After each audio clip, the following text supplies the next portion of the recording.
Et donc c'est maintenant qu'il faut retenir les leçons des erreurs passées. C'est vrai que la première vague, on n'a pas su que le virus était là. Le virus était là depuis bien plus longtemps qu'on ne l'a pensé. Ou en tout cas, il était là bien avant qu'on remarque qu'il était là.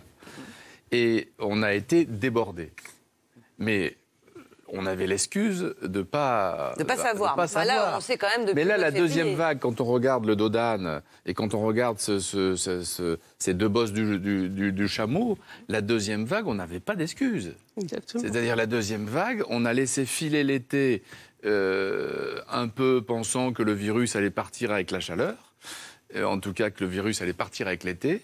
Et en fait, la deuxième vague, elle a une nouvelle fois créé quelques jours ou quelques semaines de panique générale au sommet de l'État pour confiner en urgence et surtout en voyant la jauge monter dangereusement des lits de réanimation. Donc là, effectivement, la troisième, elle se prépare maintenant. Mais on a l'impression de piétiner sans cesse. Cela dit, quand même, on peut critiquer ce qui s'est passé en France, mais c'est vrai dans tous les pays européens, avec même des pays qui avaient soi-disant bien géré la première vague. Allons voir en Pologne, par exemple. Mais ça, si vous voyez les chiffres, c'est difficilement compréhensible. Et l'Allemagne même fera mieux comme toujours, mais elle aura aussi eu ces deux vagues. Et voilà. Oui, et l'Angleterre et la Belgique se retrouvent. Et l'Italie, 935 morts, je crois, hier. Mais on se réjouissait de la perspective de ces vaccins dont on va parler, mais on se retrouve à encore évoquer la question des tests en disant que ça ne suffit pas, que c'est pas... Mais clairement, on est encore dans l'erreur de croire que d'avoir des tests et des masques va régler le problème. On est dans cette illusion qu'on est prêt parce qu'on a les tests et les masques. Comme on n'a pas arrêté de dire on n'a pas les masques et donc c'est pour ça que ça marche pas, on a les masques mais ça marche toujours pas, on a les tests... Et ça veut dire que les masques ne servent pas ou si, servent mal? Mais ça ne suffit pas. C'est qu'on a une partie, c'est que le dépistage, c'est très bien